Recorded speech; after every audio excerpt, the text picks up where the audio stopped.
everybody. Welcome to the Weight of Time. Today, I have the pleasure of interviewing my little sister, Sandra. Hi, Sandra. Yay. She's the Happy to baby. be here. She's the baby in the Right? family. Yep. I want to start with you telling me, Sandrita, what is something about aging that caught you by surprise that you were not expecting? I think the more I age, the more I like to be by myself. Yeah, I enjoy spending time with myself, just reading with puzzles, going to the gym.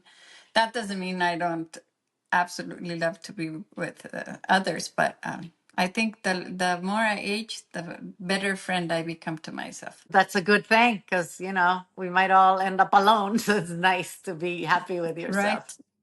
Yes. Yep. So you have two babies coming, two more. You have two grandkids. Now there's two more coming. How do you think it formed you into the woman you are now? How do you compare it with being a mother and then a grandmother? I don't know. I just see so much of my kids and my grandkids. They're just so happy, and I love to share with them. And my house hasn't changed very much because instead of setting a bunch of I don't know, art pieces around the house where nobody can walk and nobody can talk and nobody can touch.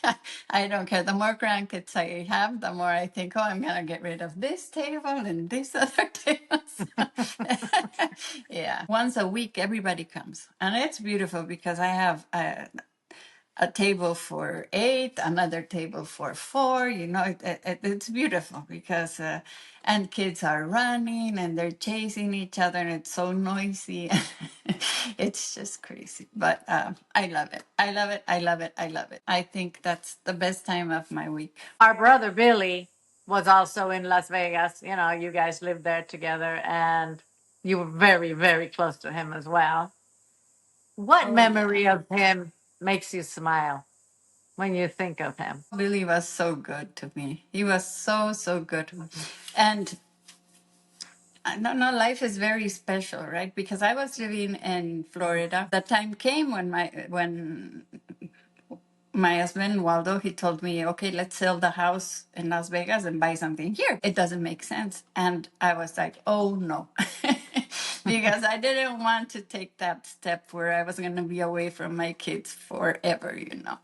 So no, we kind of decided to come back here to Las Vegas. Our brother really was living alone. And so I called him. I said, hey, my house was leased. So, and they were going to give me back my house in October. So I had to find a spot to stay from July to October.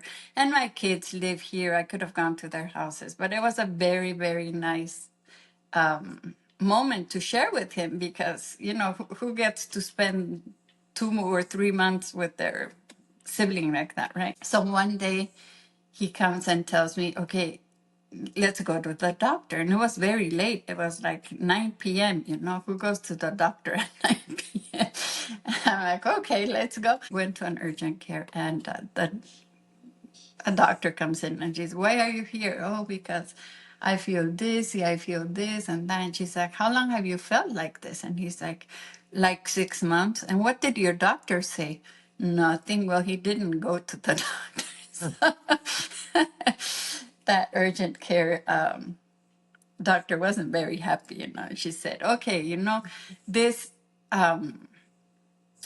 my job is to make sure that you make it home safe, and tomorrow go to your primary because you shouldn't be here. So they took him in for some tests and they came back and told him he had a tumor, and that they drove him right to the hospital. And yeah, he had a very aggressive brain cancer. So I couldn't believe being able to be there for him in such a tough moment, because Mhm.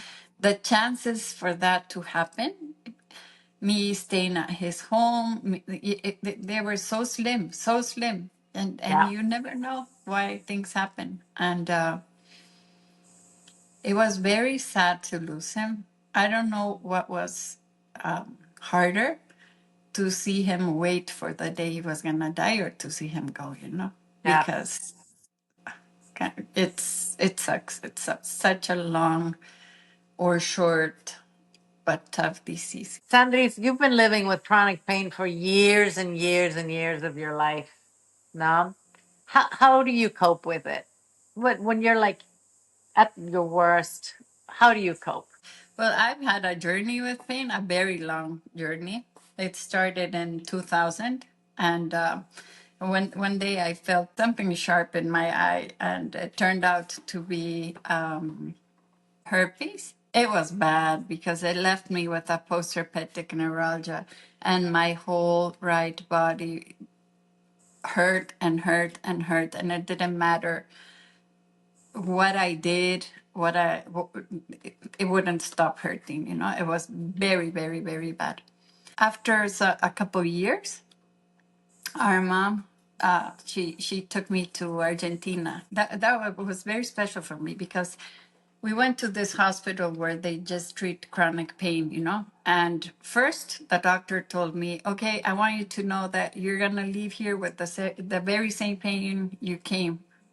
I was so upset. I'm like, "Now what the heck am I staying for?" You know. And he was like, "Well, we might teach you something, but we're not gonna cure you."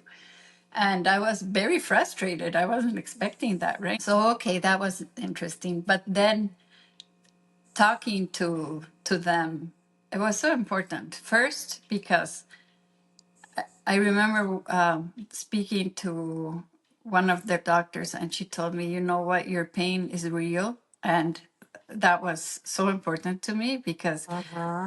you don't know if you're going nuts, if you're crazy, if it's terrible because you can't see it. You know, you can look at someone that's going through that, and it's, you know, they have all their limbs and they're walking and talking, and you just can't see it. It's something you can't see. And but they helped me a lot there because then they told me, "How many kids do you have?" And "How many are you in your family?" And I said, "Okay, it's five of us." And and the doctor said, "Well, now it's six because everybody needs to learn how to live with this. But you have a very important decision to make. And you have the right to make this the center of your life and live around this, or to make it part of your life." No? And that was very important to hear, you know. It was very important to hear. You try, right? You try. I improved a lot from back then, but then when you have pain for so long, they start giving you like opioids and like OxyContin and this and that, and it helped me. I took like morphine, I don't know, for more than 20 years. And then I realized that it was hurting me more than it was helping me, you know? Mm-hmm. And now, like a couple months ago, I read this book. It's called The Empire of Pain. And I was so upset because I clearly had a problem, but I think that it was made worse for me, you know? So I decided to stop my meds. You can't do that from one day to the other. You know, I did it gradually. And for months, my body burned. I can't even explain how bad I felt. But then it went away. It's not that it went away. Some days I don't feel well. Okay, I sleep, you know. It's not that I felt great before. I still felt bad days, but I was taking medicine Sure. and that was making me worse, you know. What would you like families that have a person in the family, a member of the family that is going through chronic pain? What would you like them to know about that? Oh, chronic pain can be very debilitating, you know. It's tough. It's tough because sometimes you don't understand it and you think people are manipulating you, or it's just drama, or and Mm, and it's it's real. not. It can be very. Yes. That didn't happen to me. You know, had a very supportive husband. My kids, that were always there. You guys, everybody was there for me. You know, I can't say that happened to me, but Yeah, it's tough because you need to learn how to live with that, but not to. It can't be everything either. You know, Sure, has to be something very important, but you have to be able to function as a family aside from that. But sure. yeah, Yeah. it's rough. It's rough because you think you're crazy. Everybody thinks you're crazy, you know, or some people think you're crazy. Well, It, like you it said, it's because it's not something you can see. It's no, not something like, oh, or yeah, yeah. I see why it would be real hard. Okay, finally, what is the best piece of advice anybody has given you? Oh my gosh, that's so tough. That's a tough question. Uh, um, I don't know. I wouldn't know how to answer that, but I think that